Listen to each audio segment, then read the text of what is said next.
Bonjour à toutes et à tous et bienvenue dans la Côte Immo, votre rendez-vous dédié aux thématiques immobilières, mais aussi de l'économie, de la construction de la ville ou encore de l'urbanisme. Bienvenue donc sur le plateau de la Côte Immo que j'ai le plaisir de co-présenter avec Sylvain Lévy-Valency. On se retrouve aujourd'hui. Bonjour Sylvain. Comment ça va, Nicolas? Très bien, et vous?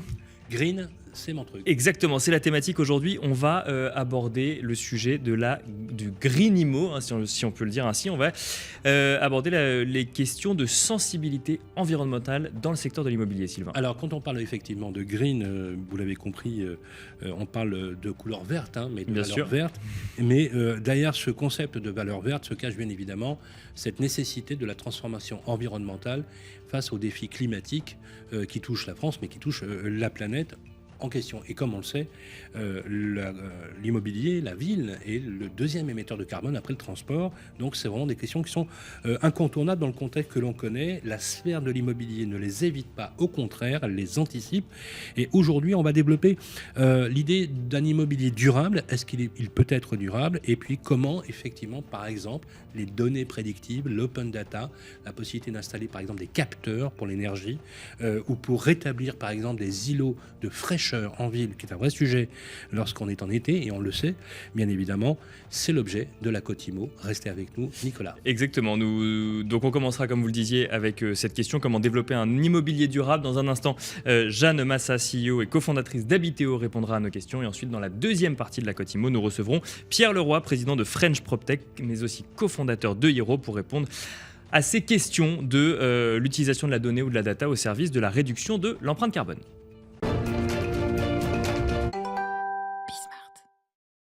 Oui, vous l'avez dit, Nicolas, développer un immobilier durable, cette rengaine résonne aujourd'hui comme un impératif face à l'urgence climatique et aux enjeux longtemps reportés sur la génération suivante. Effectivement, c'est vraiment un dilemme, on peut le dire aujourd'hui. Bien sûr, ouais. C'est relever ce défi, tant sur la construction que sur les modes d'habitat, avec aussi parfois des idées qui sont toujours là, qui sont présentes, et une formidable émulation. Pour en parler, nous avons le plaisir de recevoir sur le plateau Jeanne Massa. Bonjour. Bonjour Sylvain. Bonjour. Voilà, Nicolas. cofondatrice de Habiteo. Oui. Alors nous, on se connaît bien, puisqu'on a quasiment démarré ensemble. Merci d'avoir accepté cette invitation. On peut le dire, c'est officiel. Habiteo a été racheté par le groupe Bienici. Bienici, qui est un moteur de recherche, qui est aussi un franc succès, puisque Bienici s'est hissé à la 3e place du podium devant Se Loger et Le Bon Coin. C'est pas neutre. En moins de 7 ans d'existence, c'est juste remarquable, avec plus de 15 millions de visites. Bien évidemment, vous nous en parlerez, puisqu'on va pas bouder notre plaisir sur ce rachat et nous expliquer quelle est la vision aussi d'Habiteo. Mais bien évidemment, comme il est d'usage dans la Côte Immo, c'est Nicolas qui va vous poser la première question.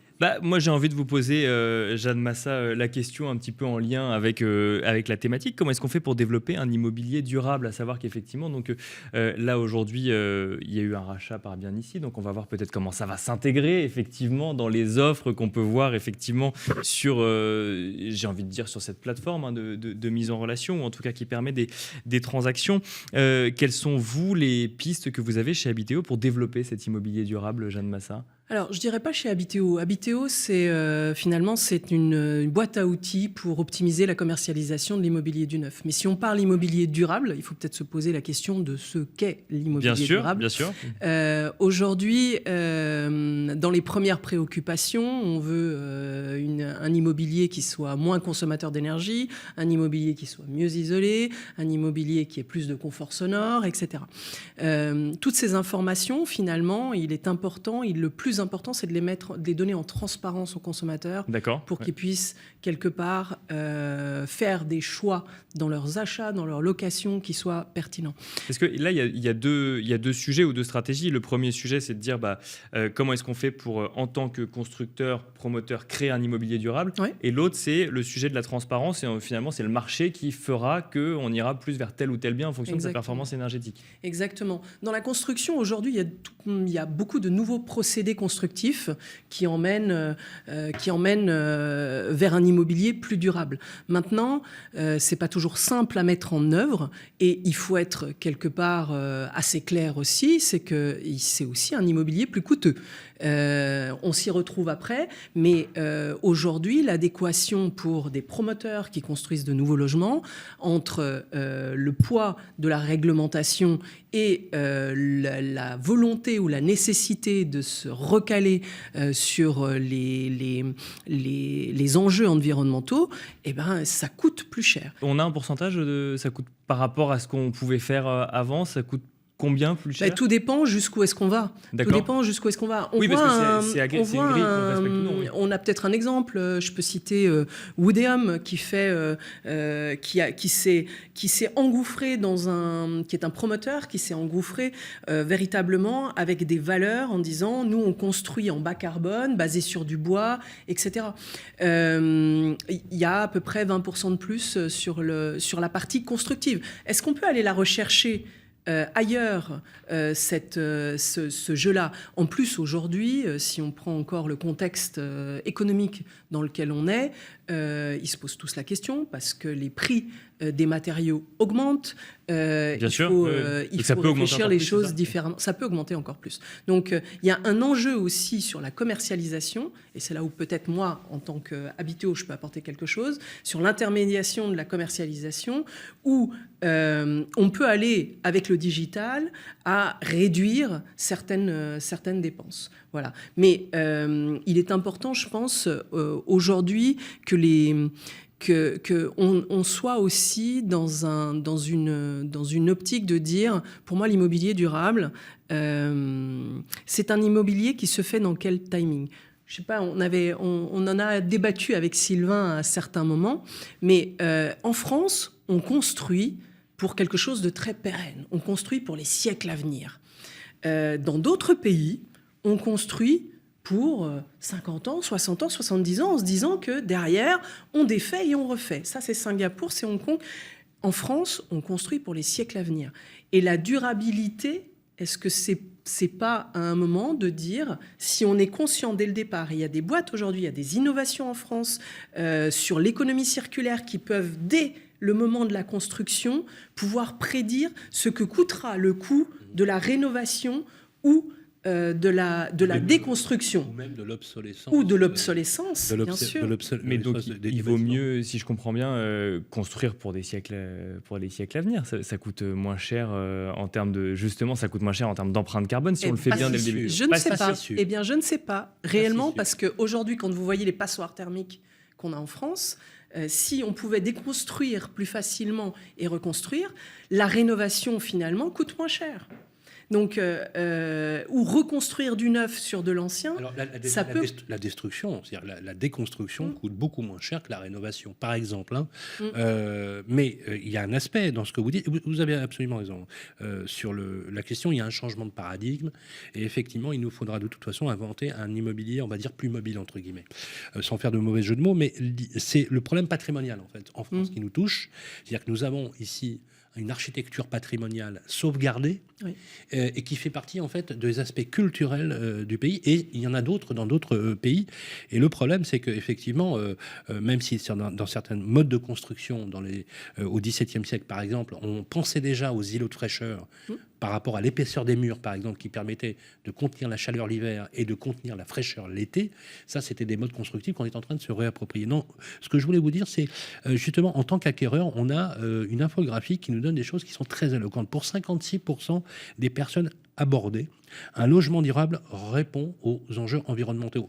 C'est-à-dire qu'en fait, il y a une prise de conscience massive, en fait, il y a une espèce de bascule, une masse critique qui a basculé dans ce niveau de conscience. C'était beaucoup moins, bien évidemment, plus de la moitié moins, il y a seulement 20 ans. Ils consomment peu d'énergie pour bien évidemment, c'est dans leurs critères. 55% des réponses disent que c'est peu consommateur, bien isolé 53%, et confortable en hiver comme en été sans clim 50%, et permet de respirer un air de bonne qualité. Et ça, l'air intérieur comme l'air extérieur, c'est nouveau, c'est 46%, est agréable à vivre, 45%. C'est une source qui nous a été confiée par Qualitel de l'Habitat en partenariat avec l'ANA. Ça veut dire quoi? C'est-à-dire qu'on a un public prêt. Vous qui faites de la modélisation pour vendre des immobiliers neufs, dans la shortlist des volontés des clients, il n'y a plus de débat là-dessus. Non, il n'y a plus de débat. Et on peut montrer effectivement la partie confort. On peut apporter de l'information ou de la transparence. C'est là où on se dit qu'il y a un vrai enjeu dès la recherche immobilière de pouvoir rentrer ces critères-là pour dire... Est-ce que le fait que ça coûte plus cher permet, grâce aux économies d'énergie, finalement, de gommer le prix de sortie, qui est effectivement, vous l'avez dit tout à l'heure, parfois de 20 à 25% d'écart, en disant que finalement, je vais utiliser un mauvais jeu de mots, mais finalement, un habitat qui fait gagner du pouvoir d'achat. C'est possible? Oui, c'est possible.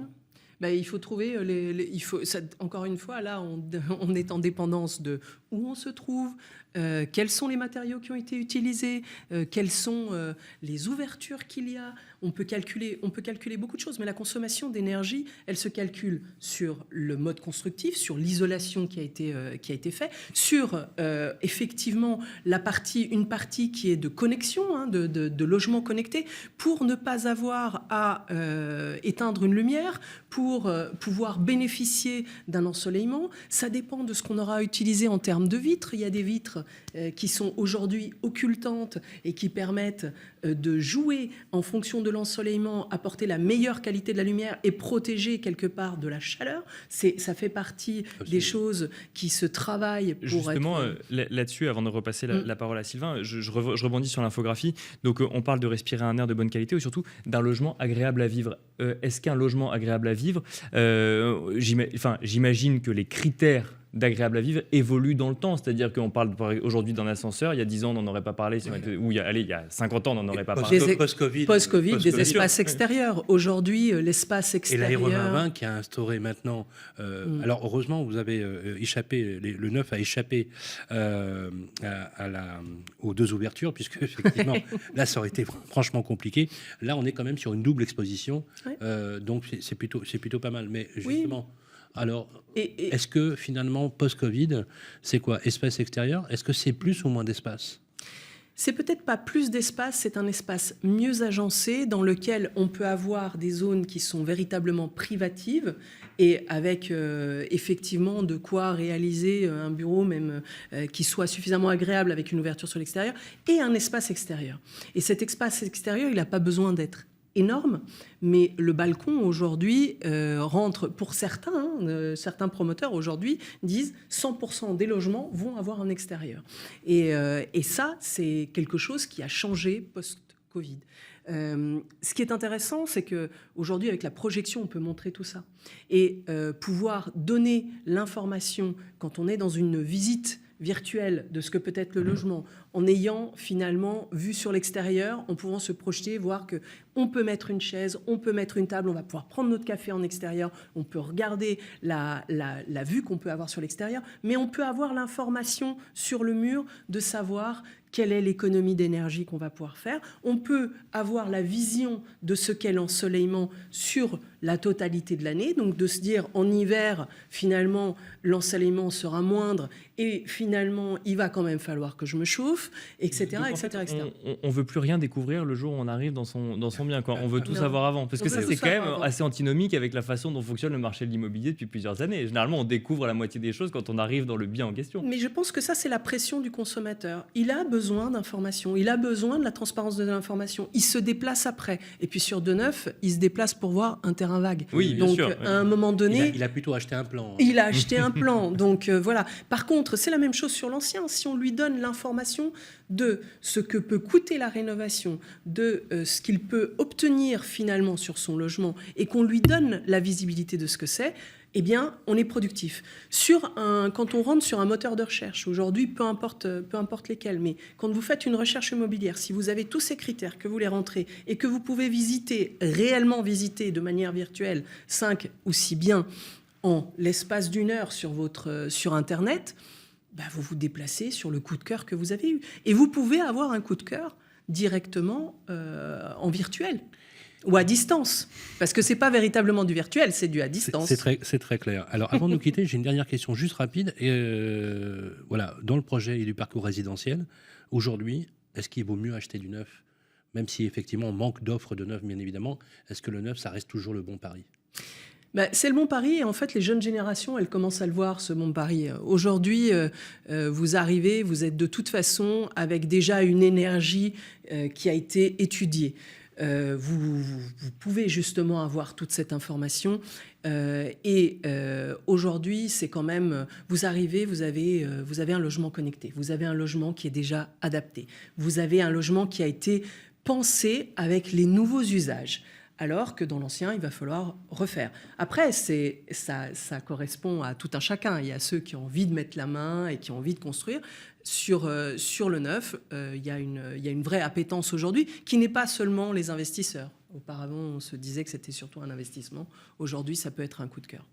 Et on finira là-dessus, Jeanne Massa. Merci beaucoup d'être venue dans la Cotimo nous évoquer effectivement les sujets de développement d'un immobilier durable. Et je rappelle que vous êtes la CEO et cofondatrice d'Habiteo. Merci. Et nous reparlerons d'ailleurs du rachat de Bienicy dans une autre émission. Dans notre émission, Nicolas. Et on se retrouve tout de suite dans l'Expert Immo.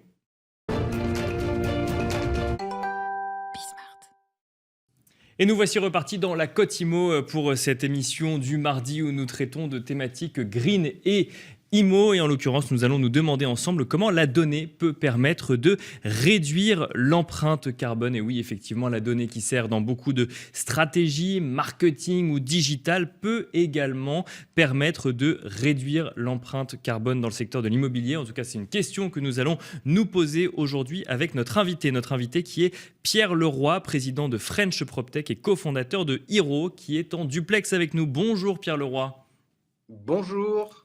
Bienvenue sur le plateau de la Cotimo. Je suis toujours avec Sylvain Lévy-Valency et on va vous poser un certain nombre de questions en ce qui concerne la donnée au service de la réduction de l'empreinte carbone. Alors, la donnée, c'est assez vague, assez vaste comme sujet. Comment est-ce qu'on peut utiliser, j'ai envie de dire, cet or noir digital, numérique aujourd'hui au service de la réduction de l'empreinte carbone du secteur immobilier, Pierre Leroy? Alors, effectivement, je pense le concept de data est vaste.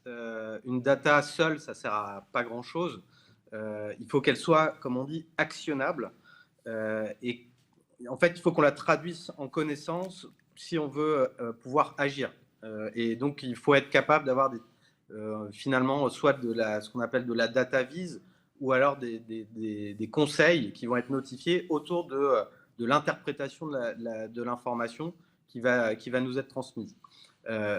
Cependant, on peut se dire quand même aujourd'hui que dans la complexité du monde, et notamment celui du bâtiment et de l'énergie, elle est absolument indispensable si on veut agir vite, si on veut agir bien et si on veut agir de manière ciblée. Mais alors, quand on parle de données, déjà, on parle de quoi concrètement? C'est-à-dire qu'on va mesurer l'impact carbone d'un bâtiment une fois qu'il est sorti de terre, ou on peut permettre d'anticiper en amont, grâce à l'utilisation de la donnée, j'ai envie de dire l'efficience énergétique d'un bâtiment? Alors effectivement, on va pouvoir utiliser la donnée de plein de manières différentes, à la fois dans la phase de conception, de construction ou de réhabilitation du bien, et puis à la fois dans l'usage au quotidien de cet actif immobilier. Je vais vous donner des exemples concrets. À l'échelle macro, aujourd'hui, la data, elle est essentielle pour structurer une politique, par exemple territoriale, sur la massification de la rénovation énergétique. C'est ce qu'on fait notamment avec Hero, qui libère de l'information pour identifier quels sont les endroits prioritaires où il y a le plus de potentiel de biens à rénover, là où il y a des zones de précarité énergétique ou, par exemple, là où il y a de la tension artisanale, c'est-à-dire là où on aurait besoin que les opérateurs travaux agissent ou soient présents pour pouvoir répondre à la demande. Mais ça, on le fait comment ? On le fait comment concrètement? En fait, on récupère de la donnée existante qu'ensuite on exploite finalement pour arriver à ces résultats-là. Exactement. On va être capable de collecter ce qu'on va appeler, alors il y a une partie de ce qu'on appelle l'open data, qui est donc disponible, qui sont, voilà, par exemple, toutes les transactions immobilières qui existent, par exemple en France. Les DPE qui ont été réalisés, on sait aujourd'hui qu'ils sont libérés par l'ADEME. Et donc, on va pouvoir collecter toute cette information-là et l'organiser, la structurer, la raffiner pour qu'elle soit intelligible, digeste et que des collectivités ou des professionnels puissent s'en emparer pour établir leur plan d'action. Donc ça, c'est le premier impact finalement de la data sur la dimension effectivement maîtrise carbone et action de rénovation énergétique à cibler sur le parc immobilier français. Alors, Pierre, pardon, oui Pierre, juste pour compléter, la décarbonation aujourd'hui qui est généralisée avec un calendrier fixe. Déjà, à partir du 1er juillet 2022, on est dans le moratoire et on est dans le calendrier du gouvernement, avec l'application de la loi climat-résilience, avec déjà le gel des loyers pour les bâtiments non rénovés en étiquette G, par exemple. La question c'est quand vous raffinez cette data et qu'on redescend au niveau IRIS, si je peux m'exprimer ainsi, c'est-à-dire au plus bas niveau de la donnée, pour le Français moyen, qui a sa résidence principale, qui doit rénover, etc. Comment ça se traduit concrètement? Qu'est-ce que ça lui permet de faire? Comment on va... Parce que je prends juste le chiffre, 4 800 000 unités prévues en étiquette F et G. C'est juste considérable. Comment est-ce possible d'arriver à ce niveau de massification, Pierre? Tout à fait. Le premier niveau, effectivement, c'est ce que je disais en préambule, c'est que les collectivités territoriales, elles ont besoin de savoir ce qui se passe sur leur territoire et comment elles doivent agir, comment elles doivent aider finalement au financement de cette transition, notamment par la rénovation énergétique du parc chez eux, enfin sur leur territoire. De la même manière, les professionnels ont besoin de savoir où ils doivent agir, où ils doivent former, parce qu'aujourd'hui, on n'a pas assez de gens pour faire réaliser les travaux et donc on a besoin de réponses. Et effectivement, pour le particulier, l'essentiel du sujet, en tout cas pour l'engager dans un projet de rénovation de son habitat, ça va être de se dire est-ce que demain, je vais pouvoir continuer à louer mon bien? Ça, c'est quand en tout cas je suis investisseur locatif et que je veux mettre mon bien en rénovation, en location, est-ce que je vais pouvoir continuer de le faire? Donc ça, j'ai besoin d'informations. Et le deuxième niveau, ça va être est-ce que c'est rentable de le faire, notamment pour les propriétaires occupants qui pourraient se poser la question de se dire est-ce que je reste chez moi ou pas? Et donc là, la data va être très importante pour mettre en perspective au finish la facture énergie qui est en train d'exploser et notamment qui est aujourd'hui maîtrisée artificiellement avec le bouclier tarifaire de l'État. Mais qui va générer de grandes augmentations dans les mois qui viennent. Et donc, être capable de mettre en perspective mon investissement au regard, effectivement, de la qualité de mon bien et de la qualité de ma rénovation va être essentiel. On parlait d'un retour sur investissement, sur un changement de système de chauffage aux alentours de 6 à 10 ans il y a quelques mois. Il est probable qu'on descende de ce retour à investissement à 2-3 ans au regard de l'augmentation de la facture d'énergie. Concrètement, Pierre, d'ailleurs, on est bien placé pour le savoir, puisqu'on fait une tournée avec vous. On a fait une tournée d'ailleurs toute l'année dans les localités. Si on prend un exemple, non seulement on peut appeler ça de green value, de valeur verte, ou d'acquisition d'une valeur verte.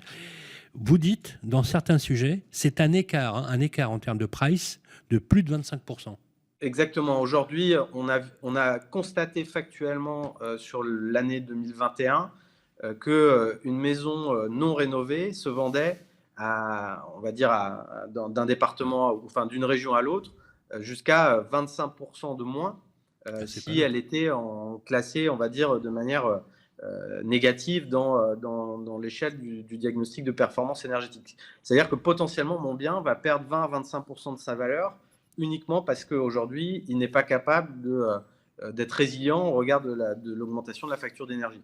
C'est-à-dire que mon patrimoine est directement impacté et ça, si je n'ai pas de data, si je n'ai pas d'éléments factuels pour l'analyser, Mais je ne peux pas le deviner. Justement, Pierre Leroy, vous nous parliez tout à l'heure de sujet de rentabilité vis-à-vis de si je fais les travaux ou non. Là, on voit que le bien peut perdre de la valeur si jamais on ne fait pas les travaux. Est-ce que la data aujourd'hui peut permettre de déterminer cette rentabilité? Et surtout, une question qu'on se posait avec Sylvain Plateau, est-ce que c'est rentable de faire ces travaux, ou est-ce qu'il faut juste accepter que la perte, en fait, elle sera où on fait les travaux et on revend plus cher, mais globalement on aura perdu de l'argent, ou on ne fait pas les travaux et on vend moins cher et on aura aussi perdu de l'argent? Jusqu'à la crise ukrainienne, effectivement, on pouvait se dire que les travaux de rénovation énergétique pourraient se rentabiliser sur une vente future du bien au regard de l'augmentation du prix de l'immobilier. Depuis la crise ukrainienne, la nouvelle donne, c'est l'explosion de la facture énergétique. Quand on va passer d'une facture d'énergie qui va augmenter, elle a augmenté, on va dire, de 40% sur le gaz et l'élec depuis 10 ans. Je pense que cette augmentation-là, on va l'avoir sur un temps beaucoup plus court dans les 18-24 mois qui viennent. Donc, de fait, mécaniquement, le bien immobilier sera encore plus rentable au niveau de la rénovation qu'on va pouvoir y faire. Ce sera encore plus rentable, c'est ce que vous nous dites, parce qu'en fait, on économisera de l'énergie et de l'électricité, parce que les travaux pourraient coûter plus cher aussi, mais vous regardez plus du côté de l'utilisation au quotidien du bien. Exactement. C'est à la fois la rentabilité, on va dire, sur le CAPEX, donc la valeur intrinsèque du bien, mais aussi sur le pouvoir d'achat de chacun, puisque j'aurai une grosse partie de mes OPEX, donc de ce que je dépense quotidiennement par mois, qui n'ira plus, en tout cas qui sera moins orienté vers la facture d'énergie et que je pourrais utiliser différemment. Si je ne le fais pas, effectivement, je risque de m'appauvrir. Une dernière question, Pierre Leroy. Donc vous êtes le cofondateur de Hero, hein, mais c'est un groupe qui s'appelle EP que vous avez cofondé avec Yann Persson. Vous êtes spécialisé dans la rénovation énergétique. Je voudrais justement voir les derniers résultats du volume de dossiers traduits aujourd'hui par France Rénovation. En France, que vous connaissez bien, hein, c'est MaPrimeRénov'. Gros carton avec plus de 800 000 dossiers. Par contre, un petit bémol, les dossiers quasiment aux 2/3 concerne que des maisons individuelles. Est-ce qu'aujourd'hui, il y a une panne dans le collectif, le résidentiel collectif? Parce qu'apparemment, quand on voit le volume de l'habitat collectif et le nombre de dossiers utilisés, traités par MaPrimeRénov', on est très, très loin du compte. En fait, c'est une question de priorisation. Effectivement, on sait que l'habitat diffus, donc la maison individuelle, était quand même le sujet le plus compliqué à adresser, parce que c'est pas simple. Mais c'est le plus rapide. Une fois qu'on a réussi par du marketing, par on va dire de la mise en lumière de la démarche de rénovation du parc qu'il faut réaliser. Hein. Je parlais on peut parler du syndrome d'Alizé à Roland-Garros. Si on m'avait dit il y a effectivement 15 ans, quand on a lancé l'initiative, qu'une jeune fille de 22 ans irait s'attacher au filet pour plaider pour la rénovation urgente du parc sous les 1038 jours qui restent avant le cataclysme, j'y aurais pas cru. Aujourd'hui, on voit bien qu'il y a une prise de conscience générale et que la dimension effectivement habitat individuel a été un des focus et une des priorités de l'action France Rénov'. La problématique du collectif, elle est tout simplement que c'est plus long à mettre en œuvre. Il va falloir s'y atteler aussi, mais rien que le temps de décision, il va prendre 1 an et demi, 2 ans avant de pouvoir effectivement engager des travaux collectivement pour des problématiques de financement, pour des problématiques on va dire simplement d'accord collectif dans la démarche. Donc il faut travailler les deux en parallèle. Là-dessus, Pierre Leroy, puisque c'est déjà malheureusement la fin de cette émission. Merci Pierre Leroy d'avoir été avec nous dans la Côte-Imo. Je rappelle que vous êtes président de French PropTech et cofondateur de Hero. Et Sylvain, c'est... On va se retrouver demain. On se retrouve demain, exactement. Comme chaque mercredi, pour parler des tendances immobilières, des chiffres et de justement le parcours résidentiel tant rêvé avec des professionnels de l'immobilier. Ils sont experts, ils sont agents immobiliers pour nous donner un petit peu les bons plans, les astuces et y voir un peu plus clair dans le chemin immobilier pour chacun. Merci Pierre Leroy, merci Nicolas et à demain.